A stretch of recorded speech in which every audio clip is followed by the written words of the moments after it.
with congressional colleagues, including Democrats, Republicans, and independents this year, and the new Congress, obviously, to continue to move the country forward for the American people, continue to build on an economy that is working, that because of the president's policy, if you think about the bipartisan infrastructure legislation that I just spoke about and how that's that brought both sides together and really going to deliver on an important item of the bridge for Kentuckians, but also in the region. So that's going to be our focus.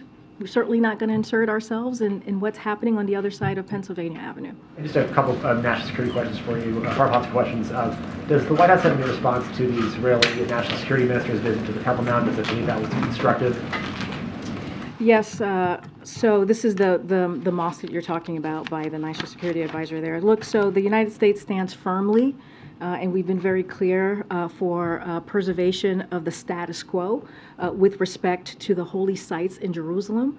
Any unilateral action that jeopardizes the status quo is unacceptable, and we will continue to be steadfast on that and be very clear on that. And then separately, does the White House have any response? There's some pretty sharp rhetoric coming out of Beijing today in response to the testing measures that the U.S. and other countries have put in place on Chinese travelers over the last week or so. Has the White House seen that, and is any response to that? Yeah, so we've seen that. Look, I will not speak for China, but I'll say this: there's no cause for retaliation here. Just because countries around the world are taking prudent health measures to protect their citizens, that's what you're seeing from us and others. This decision is based on public health and science. This is coming from our experts here, and other countries like Japan, like South Korea, the UK, France, India, Italy, Malaysia are also taking similar public steps here. The World Health Organization is calling on China to release more data, which is vital to the to identify any potential variants. Again, there is no need for retaliation. This is something that all of us, other countries, are doing to make sure that we are protecting our citizens here. Before you ask your question, I just wanted to offer my condolences and the administration's condolences to your loss. And we were all very sad to hear about the passing of the executive producer of This Week of DAG. And I got to meet him a couple of times. He was an incredibly kind and wonderful individual, very smart and clearly passionate about his work, and served as such a mentor. And so we, our hearts and prayers go out to the ABC News family, to his wife and his very young children, and again, our condolences. Thank you very much for that. Thank you. You mentioned that the president looks forward to working with Republicans, presumably once they get their leadership sorted out. Now that we do have a new Congress in place, though, what is the first order of business where the president does look to try and work with Republicans? So I'm not going to get into specifics on what the policies or pieces of legislation is going to look like. We're going to wait for the new Congress to kind of settle in and get themselves situated. But what I will say is that the president has always been very clear. He's been clear when he was a president. He was clear when he was U.S. Senator. He was clear on the campaign trail that he's willing to work with Republicans who are willing to continue to deliver for the American people. And it's not just him. This is what the American public said very loudly and clearly after the midterms. They want us to work on a common ground to deliver on the needs of what's important for them, and to do it in the way that we're building the economy from the bottom up and the middle out, as the president has said many times. And he wants to make sure we reward hard work and do this so that, for people who are playing by the rules. And so this is very important. We want to make sure that we address national security concerns and keep the American people safe. And so, some of you may have seen the president and the first lady on New Year's Eve. They were on your network, and you heard the president. It was just something that he says all the time. He's an optimistic person. He is very optimistic on what lies ahead and how we're going to move our country forward. Does the president see this leadership fight and have any takeaways from it in terms of whether it may make it more difficult to work with Republicans and getting any of these things done? I will say this. As you all know, we're going to go to Kentucky, as I just mentioned. We announced it a couple of days ago, clearly, that he's going to go there. it's going to be done in a bipartisan fashion. The bipartisan infrastructure legislation, the biggest infrastructure investment since 1950s. You think about the most significant gun reform in almost 30 years. You think about major China competitiveness legislation that's already bringing more manufacturing jobs back to America, and key help for veterans who were exposed to toxic chemicals in the line of duty. Those are things that the president has been able, those are the historic pieces of legislation that the president has been able to do in a bipartisan fashion. And let's not forget, there are 200 pieces of legislation that was done in a bipartisan way in the first 2 years of his administration. So again, he's optimistic. We're going to see that bipartisanship tomorrow in Kentucky when we're out in the region, and I think that's incredibly important. One more thing, just to clear something up here. On Title 42, so the court says the administration still has the power to discontinue the policy on its own if it so chooses. I know you've said you're complying with the court, deferring to them, but is it your understanding that the administration has this authority or not? So the way I know we haven't really responded to this because we haven't had a briefing. So look, I'll say this just to kind of give a reaction here on the Supreme Court. So look, the Supreme Court's order keeps the current Title 42 policy in place while the court reviews the matter in 2023. We will, of course, the way that we see it, comply with the order and prepare for court's review. But at the same time, we're advancing our preparations, as I've mentioned, to manage the border in a secure, orderly, and humane way when Title 42 eventually lifts. And we'll continue expanding legal pathways for immigration. Title 42, as you all know, you've heard us say this many times before, it's a public health measure, not an immigration enforcement measure, and it should not be extended indefinitely. That is our view. That is what you've heard us say as this process has moved forward. To truly fix our broken immigration system, though, we need Congress to act. We saw the president on his first day in office put forth a comprehensive immigration policy legislation, and that he did that to show how important this was, how much of a priority this was for him. The Supreme Court's order gives Republicans in Congress plenty of time, we believe, to move past political finger pointing and join our Democratic colleagues to fix and to work to fix this problem and come forth with a comprehensive way to move forward. But do you agree with the court that you have that authority? So yes, the way that I can speak to it from here, I'm not going to get into specifics. The way that we see it is we're going to comply with what the Supreme Court justice ruled in its current form with Title 42. I understand. Is there a difference of legal opinion here? Look, I'm just not going to get into dive into the legal opinion here or legal kind of the legal back and forth on this or any of the nuance. What I can say is we're going to comply with what the Supreme Court announced and they ordered just last week.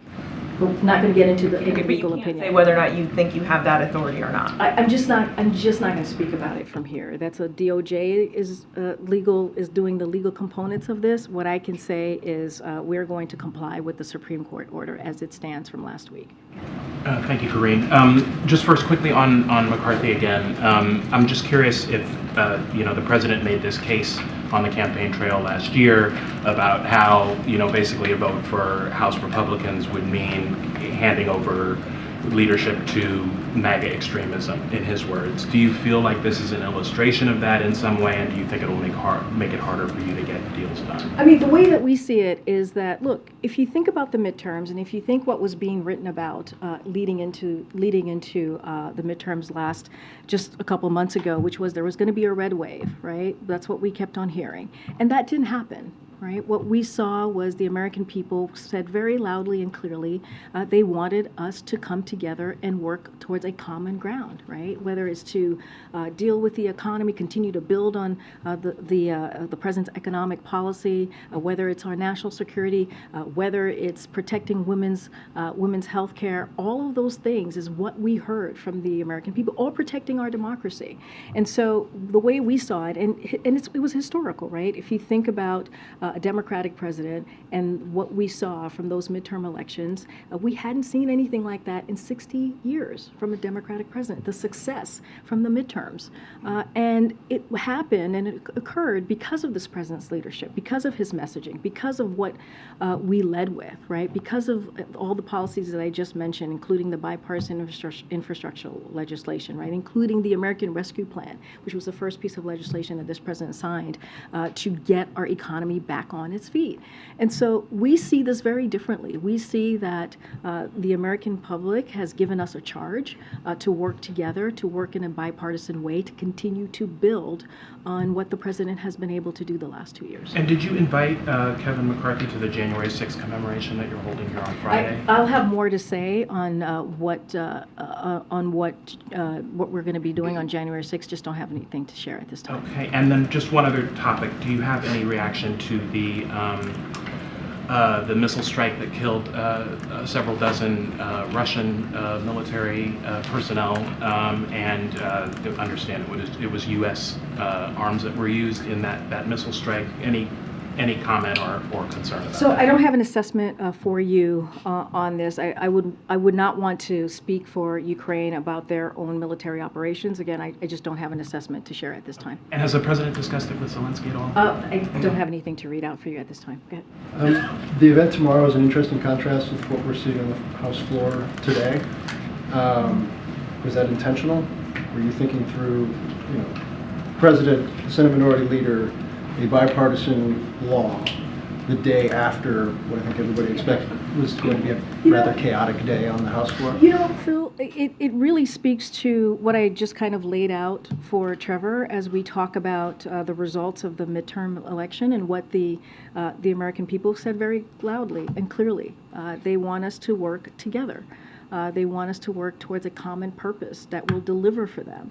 But I'll say this: over the holidays, our team was consistently engaged with bipartisan congressional leadership, governors, and local electeds across the country to pull this trip together, from California to Kentucky and Ohio to Illinois and also to Connecticut.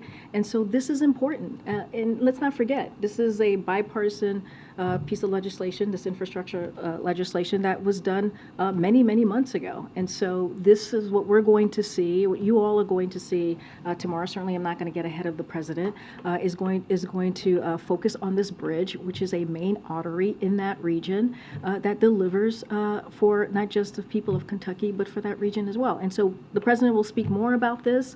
You'll hear also a little bit more from us later today on what that's going to look like. But again, I think it can highlight that we do big, profound things for the country when we work together. And I think that's an important message to send to the American people, especially after the results of the midterm election. And then just one on foreign policy. Some officials brought some clarity to this last night, but just from the podium. The South Koreans were talking about kind of expanding efforts together in terms of deterrence, given what we've seen from North Korea. Can you kind of detail what exactly that may be, or what President Yoon was talking about? So just want to be very clear, just to reiterate what the president said yesterday. We're not discussing joint nuclear exercises. The ROK is a non-nuclear weapon state. So just want to be very clear on what the president was saying, and it is very much how it stands. But following their meeting in Cambodia, President Biden and President Yoon tasked their teams to plan for an effective, coordinated response to a range of scenarios, including nuclear use by North Korea. And so that is what the teams are working on, and what President Yoon was clearly referencing when he made his comments yesterday. And I will point you to his statement. He also made that clear in his most recent statement. So the United States is fully committed to our alliance with the ROK and providing extended deterrence through the full range of U.S. defense capabilities. One quick follow-up on Phil, and then another. Did the president over the holidays reach out directly to Senator McConnell to invite him to the event tomorrow as a show of the bipartisanship that you guys say?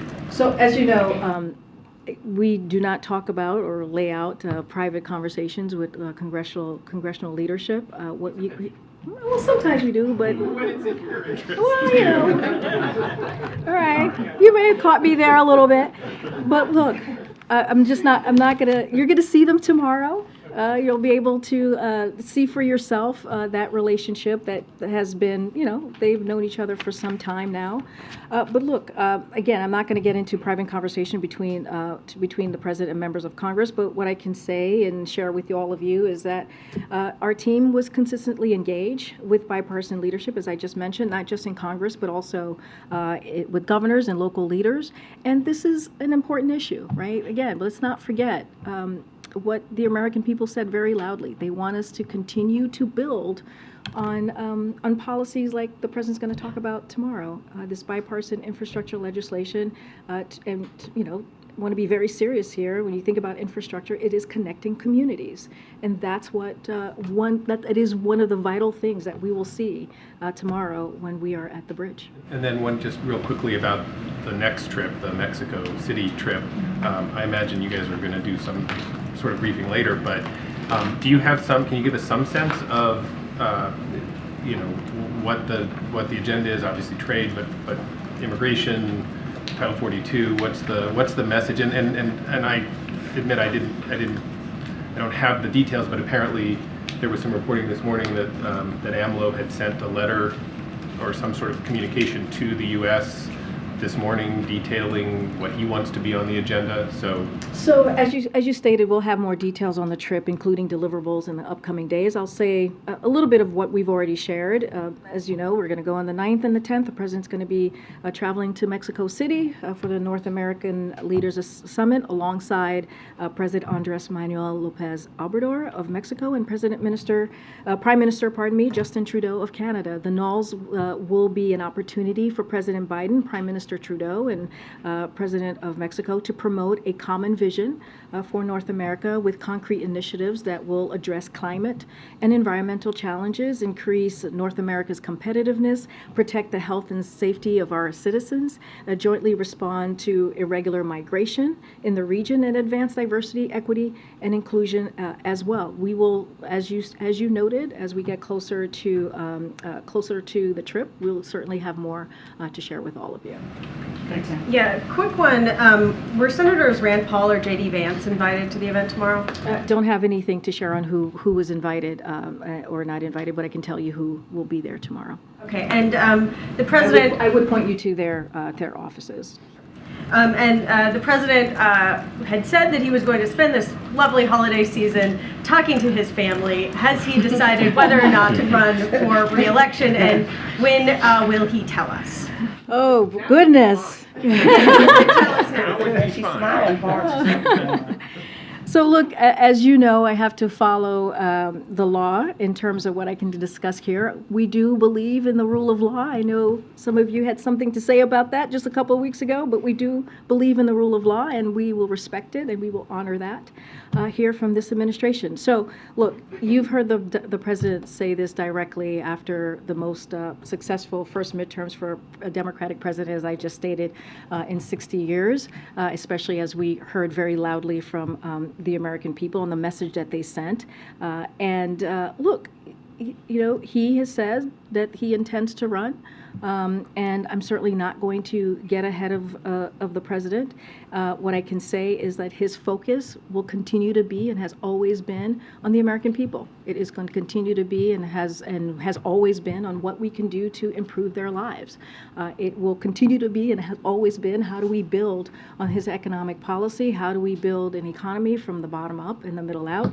And how do we continue to cut cost when we think about health care, when you think about the Inflation Reduction Act, when you think about the CHIPS Act, and making sure that we're bringing manufacturing jobs back here to the U.S., which we're seeing manufacturers doing. So that's going to be his focus. Again, I'm just going to reiterate what I've said. I'm going to reiterate what the president said. He intends to run, and certainly, as I know from my job, I'm not going to get ahead of any announcement. Just a tiny holiday catch-up, or maybe not tiny at all because it was a giant meltdown. Does the administration have any thoughts about the Southwest Airlines meltdown? are you guys satisfied with the performance of the airline? What is the administration going to do to make sure that passengers are made whole? Yeah, I have a couple things to say on that. I think that's a really good question. Look, Southwest Airlines failed its customers, point blank. The Department of Transportation will hold them accountable to their commitments to make their customers whole. While every major airlines face challenges from a pre-Christmas storm that wreaked havoc on the aviation system, all major airlines except for one, which is Southwest, clearly, were able to recover quickly. So Southwest Airlines acknowledged that all cancellations starting December 24th were controllable, in other words, not weather related. So that means the airlines assumes responsibility based on Southwest's prior commitments to customers. The airline must cover rebooking, hotel rooms, meals, and transportation to and from a hotel. What's more, Southwest must make their customers whole by paying for coach flights, rental cars, and trains to get people to their final destinations. And Southwest must return baggage as quickly as possible and reimburse passengers up to $3,800 in provable damage under Southwest's care. The Transportation Department is watching. They're monitoring this very, very closely to ensure that this all happens, and we'll seek fines from Southwest if it doesn't cover a cost. Thank you, Karine. Happy New Year. Happy New Year. To follow up on Tam's question, after we saw thousands of flights over the summer be canceled and delayed, we heard a very similar sentiment that you just said from Secretary Buttigieg, that we have to put more pressure on the airlines, that he thought that things would get better by the holidays, that you're pressing the airlines for better service. What did the administration do between those failures and the failures we saw over the holidays to try to make things better? So just a couple of things. So since 2020, to your question, our administration has made it a priority to help people get their money back from airline disruptions. That aggressive work has brought real results for the American people. In 2022, DOT issued the largest consumer protection fines against airlines in U.S. history. The Department of Transportation will seek fines from Southwest, as I just mentioned, to make sure that they cover cost as required. And look, our administration is going to continue to press for long-term solutions. This is something that we are committed to. You heard the president speak about this. Making sure that customers who are kind of left behind, essentially, are able to recover in whole. So just two things I just want to lay out. In June, Secretary Buttigieg called a meeting of airline CEOs to address the unacceptable rate of cancellations and delays we saw during the summer, and demanded more realistic scheduling and better customer service. As a result, cancellations have decreased significantly since the summer, with the exception of Southwest over the holidays. Let's remember, all the other airlines were able to get back on their feet except for this one airline, which is Southwest. So look, these continued problems are unacceptable, and we will be very clear about that. And you've heard directly from the Department of Transportation, from Secretary Buttigieg over the last couple of days on this specific issue. Congressman Ro Khanna said that this mess with Southwest could have been avoided. He questioned why his recommendations to Buttigieg 6 months ago were not followed. Do you have any response to either of those things? So look, I just laid out what, look, we respect Congressman Ro Khanna. He is a friend of the administration. We've worked very closely with him, but I just laid out how seriously we have taken this since 2020, and the actions that we took certainly in 2022 over the summer, as you mentioned, the cancellation. And we have said very, very loud and clear, this is unacceptable, what we're seeing from Southwest specifically. Look, the work continues. And we are always welcoming to hear from others on how we can better help to improve this. But again, this is something that we have taken very seriously. We've laid out specific steps on how to move forward here. And I'm sure you all saw the letter that Secretary Buttigieg wrote to Southwest CEO about this particular issue. And we are going to make this a priority in making sure that we get people their money back into their pockets who are affected by this. This is a serious issue that we take very seriously. Just a couple on House leadership. I know you said the president wasn't going to insert himself into the leadership vote, but to follow up on Zeke's question, has he been observing the vote today at all? Look, I can't speak to if he's been watching the vote today. What I can say is he's had a pretty busy schedule. He did the PDB this morning, as you all know. He's had internal meetings with his staff all day. But look, this is, I say this because this is something he truly believes. He was a senator, right? He understands how this process works, and he's just not going to insert himself. He's going to let the process play out and continue to do the work of the American people. And then just finally, regardless of how it shakes out, does the president believe that House Republicans should find a way to push George Santos out of Congress? Look, this is something that the House Republicans, the Republican conference, they will have to decide what they owe to the American people in terms of standards and service. That is something that they have to decide on. And so we leave it to the Republican conference. Thank you. Hi, I haven't seen you in a while. Hi, nice to see you. Happy New Year. Happy New Year. A number of my questions have already been answered, so I'm going to switch gears to something else. Sort of a cultural moment occurred last night with the NFL football game. And coincidentally, the president will be in the Cincinnati area tomorrow where the player involved, Hamlin, is hospitalized.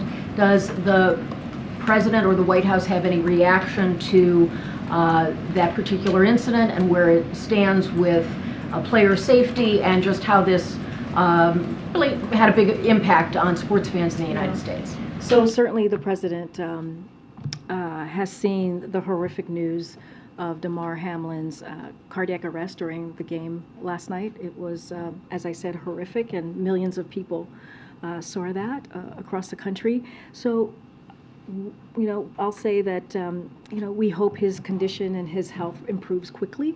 And like the rest of the nation, our thoughts and prayers are with him, his family, and his teammates. I'm not going to get ahead and lean into any hypotheticals, but what we are praying for and hoping for is that his health improves. Welcome. Hi, thank you so much. I had a question here. First, on nominations, the White House announced this morning that Eric Garcetti will be re-nominated to be the ambassador to India. Can you talk a little bit about what the White House believes has changed since he was nominated in the last Congress? Say that last part. What has changed to think that the confirmation process will go a little more smoothly than it did last time? So look, as Secretary Blinken said very recently, our relationship with India is crucial and it's consequential. So we see this as a very important nomination, and as you been reported, we'll continue to seek the confirmation of Mayor Garcetti, who was, as you all know, voted out of a committee unanimously and with strong bipartisan support to serve as ambassador to India. And that's important as we're talking about bipartisanship, as we're talking how we're going to move forward. And this is what you saw with his particular nomination. So we see this as he is well qualified, Mayor Garcetti, to serve in this vital role, and we're hopeful that the full Senate will confirm him promptly. Again, he was voted out of committee in a unanimously with strong bipartisan support. And then I was also wondering if you could talk a little bit about the president's relationship with Representative Steve Scalise. Oh, I want to be careful here. As I said, we're not going to insert ourselves. I feel like this is where this is going. I just want to be careful in what's happening right now. Look, the president, as you know, was vice president. He was a senator for 34 years. He has many relationships with members of Congress. Not going to get into details here about any one specific relationship. We are going to allow the Republican conference to, have their process play out, and I'm just not going to say more. Just one final question. In November, President Biden said that he had completed, quote, part of my physical and would be getting it by the end of the year.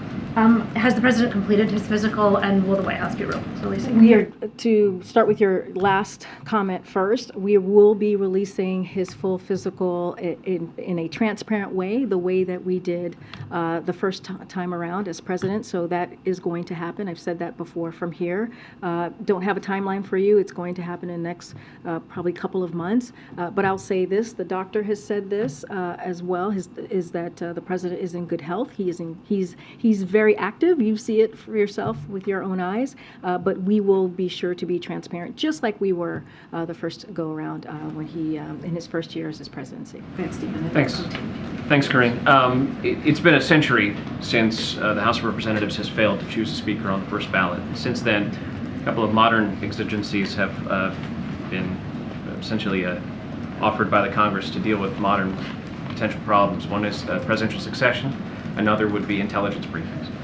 Does the absence of a Speaker of the House at this moment, is there anything we should know about how the White House views that from a constitutional or interbranch standpoint? Well, look, it's a good question. A little bit of a let the process play out, right? It's a little bit of a hypothetical here.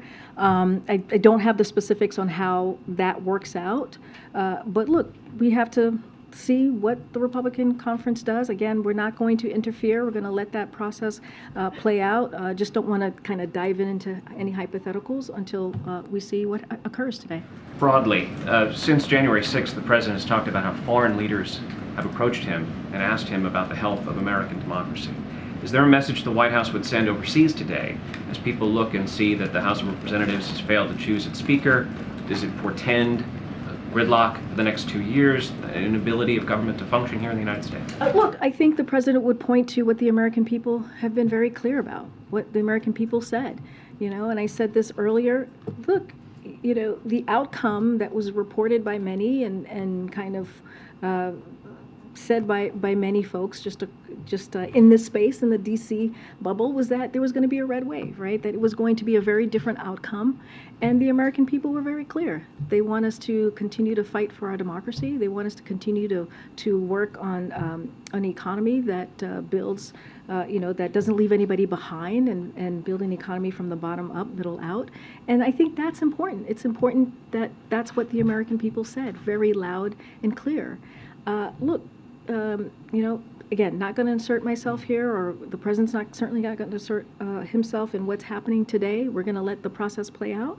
I don't know where it is currently as I'm standing in front of you behind this podium, but this is something that the Republican conference has to figure out on their own, and they will do so. Thank you, Karine. Happy New Year. Happy New Year. Happy New Year. Not a daddy yet? We're in the birth month. Oh boy. Ooh. Will Joe Biden announce a re-election bid by January 30th? No. I thought you were gonna ask for my okay to name your daughter Karine. I thought that's where we were going here.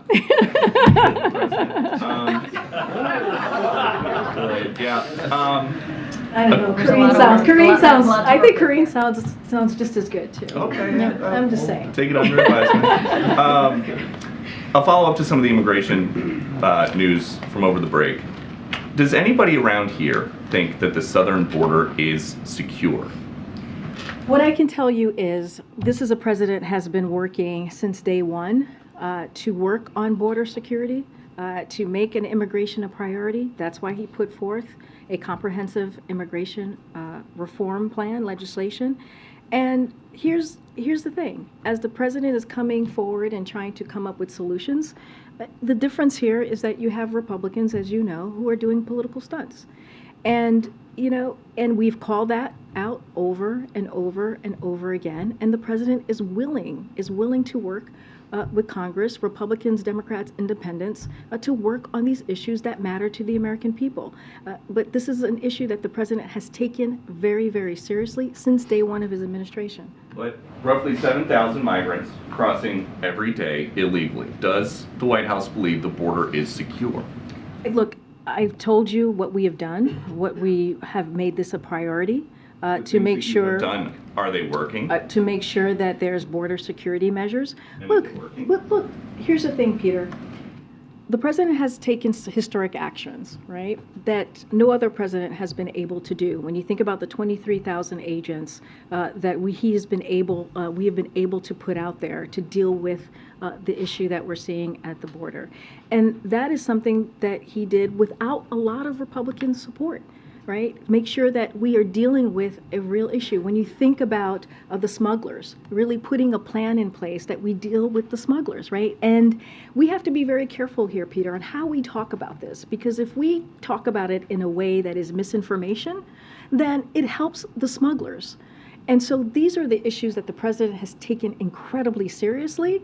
And again, I will say this, I just said it moments ago, he's willing to work with Republicans, he's willing to work with Democrats, he's willing to work with independents to work on this issue, to move forward with his comprehensive plan that he put forward on day one of his administration. And another topic with the new Republican majority coming in, the House Oversight Committee is laying out their new investigations. And they claim to have evidence that Joe Biden lied to the American people about his involvement in his family's business schemes. Did he? So look, I've said this before and I'll say it again. House Republicans promised that fighting inflation during the midterms was going to be their #1 priority. That's what they said was important to them, and that's what they said that they wanted to do. But instead, what they're doing is wanting to do an investigation on the president and his family. That is their focus. They don't want to focus on the American people and their family. They want to focus on political division. They want to focus on something that the American people do not want to see, as we saw from the midterm elections. Look, I'm not going to get into the specifics of any of the oversight here. We have a White House counsel that's going to my colleagues who are going to deal with this, so I will point you to them. And again, I'll point you one more thing. I'll point you to tomorrow. Tomorrow we're going to see a trip, an event where that's going to be done in a bipartisan way. So there's ways to move forward for the American people, for American families, in a way that works. Go ahead, John. Thank you, Karine. Last week's visitor log release showed a most recent meeting between Sam Bankman-Fried and a White House official, Steve Ricchetti. In this case, this was his 4th meeting of the year. I'm wondering, given this first briefing since then, if you can give us any sort of summary of what has been discussed in Mr. Bankman-Fried's meetings with the White House over the course of the year? Yeah. So let me give you a few rundowns here. As we've previously confirmed, as you know, I know you're following this very closely, these meetings included Steve Ricchetti and Bruce Reed. The meetings focused on pandemic prevention related to Sam Bankman-Fried's foundation and general information on the cryptocurrency industry and crypto exchanges. Look, the administration has been clear about the need for Congress to take action when we talk about addressing cryptocurrency. The president, as you know, released an executive order on this topic just last March, and the president released a framework for protecting consumers last fall, and last November, Secretary Yellen renewed this administration's call for Congress to take action. So, as you know, the White House regularly engages with officials from a range of industries and sectors, including leaders in business and labor and nonprofits. Again, this meeting with Sam Bankman-Fried was focused on pandemic prevention related matters and cryptocurrency and crypto exchanges. When you were last asked, general information.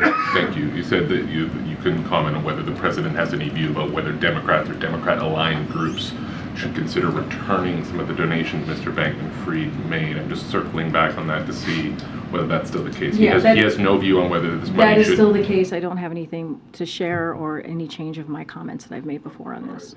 Looking forward to this year, a lot of the last 2 years' accomplishments that you talk about are seen less likely in a divided Congress, needless to say. Can you give us a sense of what you see as a sort of baseline target for success from your view in 2023? What do you hope to get out of a year with the divided Congress when some of the things that he relied on sort of heavily in the last Congress won't really be available to him this time around? I mean, look, I just mentioned, we're going to be in Kentucky tomorrow with Mitch McConnell, the Senate Minority Leader.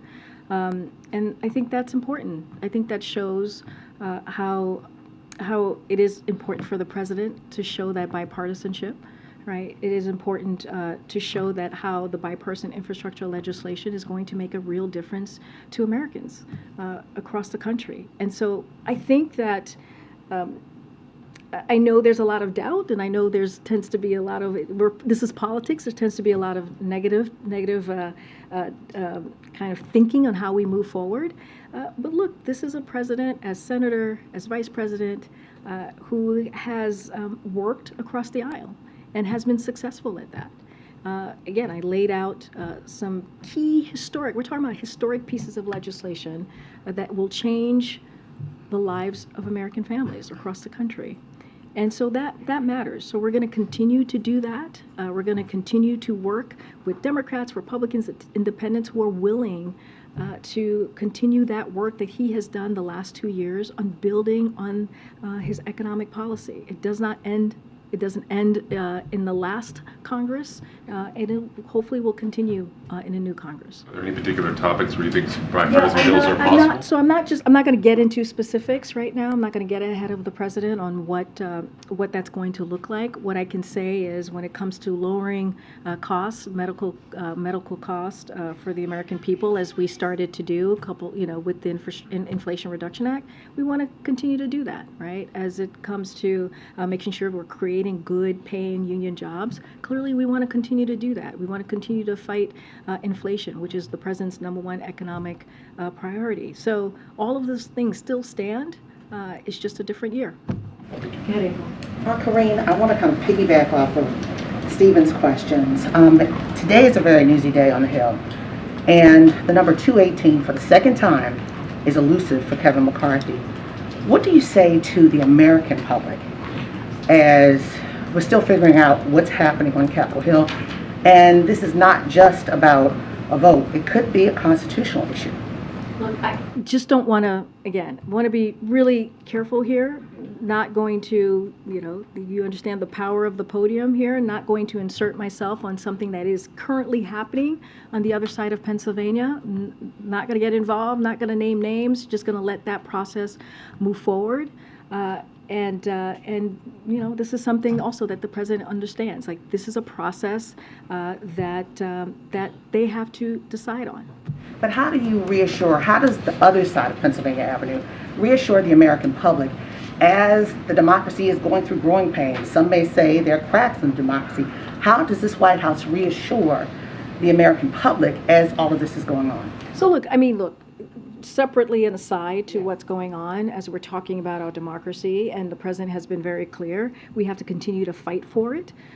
This is something that he will continue to do every day, and we have to protect our democracy. This is something that the president has spoken about in speeches that you have covered, April, yourself, and how important it is to do that. And he feels, as the president of the United States, he needs to speak loud and clear about that. But again, let's not forget, the American people, as you're alluding to, is very much paying attention to this, right? They want us to continue to fight for our democracy.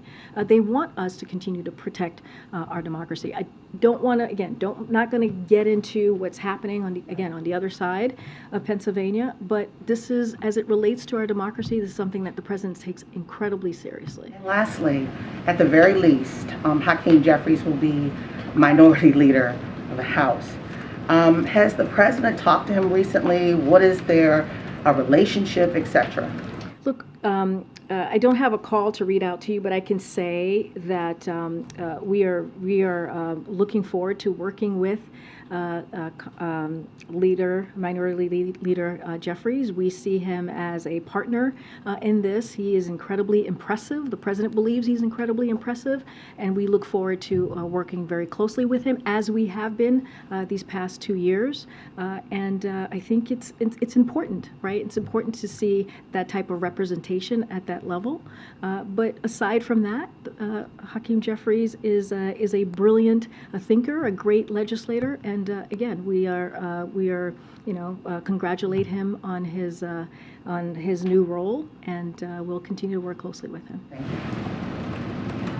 Thank you. Happy New Year. Happy New Year. I wanted to ask you about the first briefing of this year. What are the foreign policy priorities for the president for this year? For our goals or for this year. So Jake Sullivan, our national security advisor, spoke to this very recently when he spoke at Carnegie just last month, actually. So this is a decisive decade. Which is what he said, and we are focused on how we compete vigorously to advance our interest while building diverse coalitions to address the biggest challenges of our time. And if you look at 2022 just alone, as a standalone, President Biden hosted and met with leaders of the Americas, of Africa, of Southwest Asia, the Middle East, and the Pacific Islands. That is something that the president did in just 1 year alone. He's attended very consequential, if you think about it more holistically, the G7, G20, and NATO summits. This year, you will continue to see us enhance our strategic position over the long haul by doing a couple of things here that I'll list out: making significant investment in the sources of America's domestic strength, standing with Ukraine, and standing up for the principles of an international order that protects sovereignty and territorial integrity and rejects aggression, and in Europe and also around the world. Protecting Americans from threats at home and around the world as well, whether it's terrorism or cyber attacks, and building flexible coalition worldwide on food security, climate, technology, and other key issues. So this is how the president sees his foreign policy moving forward. This is what we've been able to do in the first 2 years, and again, so this is incredibly important to the president. The president sees any prospect for peace in Ukraine this year? So look, we've been very clear about this as we talk about Ukraine and them moving forward, and basically, and you've heard us say this over and over again. Nothing about Ukraine without Ukraine. And so that's how we see this approach, and that is the consensus of this administration. We all support a just peace. That is something that we all support. You heard the president say those very words at the press conference, the 2+2 that he did when President Zelensky made his first trip in 300 days since the Russia aggression started. But when we talk about just peace, that must include UN principles of sovereignty and territorial integrity, as I just laid out as we look at our 2023 goals. It is hard to take seriously the idea that Russia is prepared for good faith diplomacy when they are doubling down. And you guys are reporting in this. They are doubling down on annexing Ukrainian territory and insisting they get to keep it. And that's what they're doing. So that's not a basis for real diplomacy at all. So our job is to keep supporting Ukraine on the battlefield so that they're in the best position to negotiate at the table when that does occur. And finally, on Sunday, a large number of Afghan American women held a protest in front of the White House against the recent restrictions the Taliban has imposed on girls' education. What is the president's message to these Afghan American women? So we stand with Afghan women and condemn the Taliban's indefensible decision to restrict women's education and their rights. And so as we have made clear, these actions by the Taliban will further alienate them from the international community and deny them the legitimacy that they so desire. And so we remain in touch with our partners and allies on this issue, and we'll continue to take steps to advance our shared efforts to support Afghan women and girls and provide a robust humanitarian support to the people in Afghanistan, and we will be steadfast about that. Thank you. Thank you. Happy New Year. Happy New Year. Is the White House concerned at all about the Israel and Russia seem to be the new Israeli government and the Putin government closing ranks, it seems, quite openly? And just a very quick other question, do you have anything on the possible Kishida bilat here at the White House? Thank you. So on your first question, so look, I'm not going to speak for Israel here, but the U.S. position remains clear. And it's basically a little bit of what I laid out just moments ago. Russia's war in Ukraine is a violation of international law and serves as a threat to global peace and security. The United States will support Ukraine as long as it takes in the face of this unprovoked war of aggression, and our support will continue for as long as it's needed. Extremely close ally, Israel, I mean, you don't want to speak for the Israelis, obviously, but there's an extraordinarily close alliance. So does the U.S. not have anything more to say on? I mean, we have said this about many other countries, right, who have been, where we have been asked about their relationship with Russia. Look, we're just not going to speak for them. We're going to lay out what's at stake and what's important in this moment. Thanks. Kishida. We'll have more to say about that soon. Don't have anything right now to share. Karine. Thanks, Karine. Yeah, happy New Year. So the president took credit when gas prices were coming down. Now the barrels leaving the Strategic Petroleum Reserve, well, that's ending. The president's not changed anything with energy policy. Is the president's policies then taking credit for the gas prices rising over the past 7 days? So look, I want to make note here, because this is important. We've made significant progress in lowering the prices, gas prices specifically. Prices are down nearly $2 per gallon and are lower today than they were 1 year ago today, this very day. So we've seen a slight increase, yes, over the past week due to cold weather that shut down some refineries, but those refineries are coming back online, as some of you have reported, and President will continue to do everything he can to keep lowering costs for American families. That is a priority that you hear from him anytime he talks about the economy and how he wants to continue to lower costs for Americans. Once these refineries come back online, you expect the gas prices to come back down. And the price of gas when the president came into office was $2.39 a gallon. I know, but I'm talking about 1 year ago, and that was 1 year ago was not when he came into office, right? So, and we have been able to lower the price by nearly $2 per gallon. And let's not forget, one of the reasons 1 year ago we were dealing with this, almost 1 year ago, was Putin's war, and which caused gas prices to increase, and that started in February of just last year, February 24th to be exact. And so that's what I'm talking about. We've been able to do that work to bring costs down by nearly $2 a gallon. Look, we expect once those refineries are getting back online that prices will continue to decrease.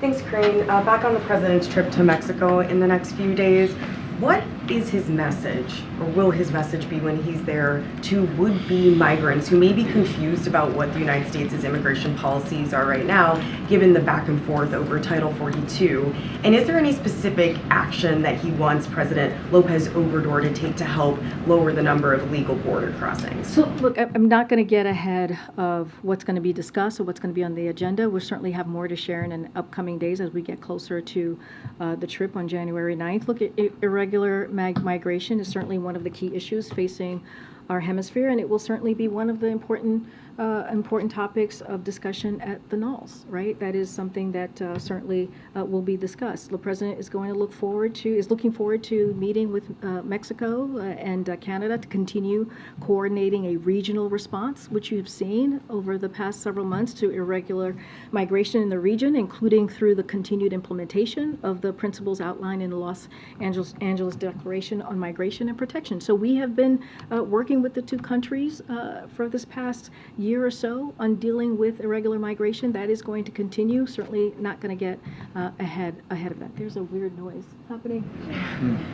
Okay, Karine, real quick. Yes, when it comes sorry. to the president, Sorry. when it comes to the president's legislative agenda, do you have any sense of when the State of the Union is going to take place? Do you expect that to be this month? That's a good question. I don't have anything to share with you. As you know, the State of the Union is an important opportunity for the president to lay out his vision in front of not just Congress, but to the American people for this year. And so I know he looks forward to doing that, as he did last year. Just don't have anything to share on that. The Speaker has to invite him, right?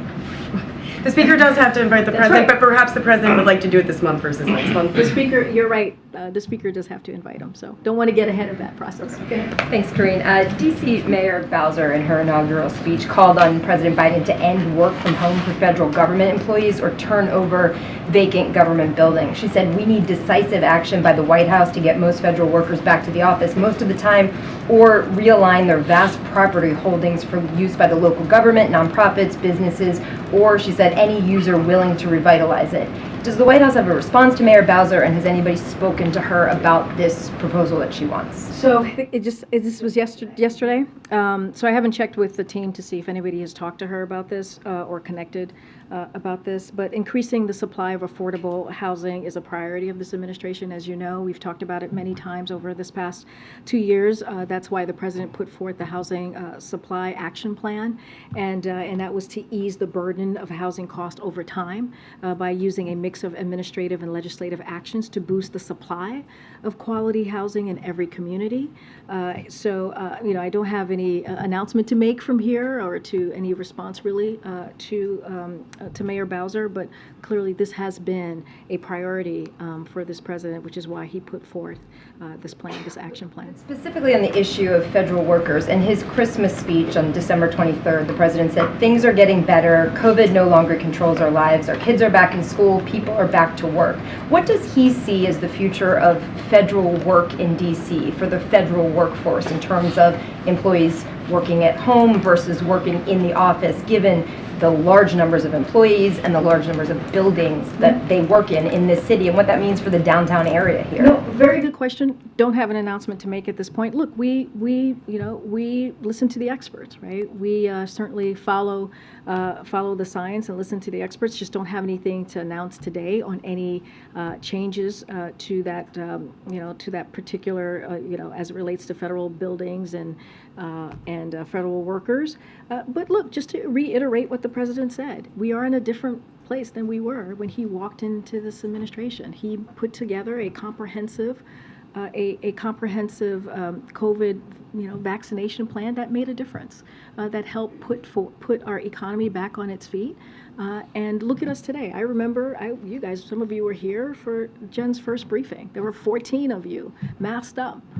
And look where we are 2 years later. We are in a different place. And so I think that's important to note. We are going to continue to share our message with the American people to get that new vaccine. It is important.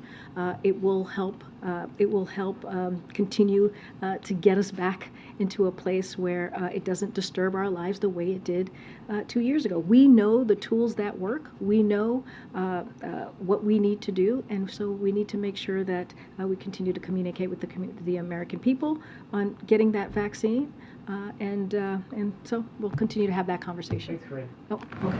Karine, question on Pope Benedict. Karine, Pope Benedict, question. Okay, all right. I'll take. Sure. I'll take your. Go ahead. Happy New Year to you. Happy New Year. Actually, two. Okay. One.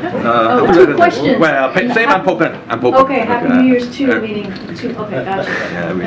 Yeah, all right, I'm going to start this all over. Yes, let's start this. Pope Benedict, his funeral is Thursday, the late Pope Benedict, his funeral is Thursday. Is the U.S. sending a delegation to Rome, do you know? So let me just first say, because we haven't been able to be on the record on this since the passing of the Pope. So as the President said in his statement, as I'm sure you saw, he joins Catholics and so many others around the world in mourning the passing of Pope Emeritus Benedict XVI.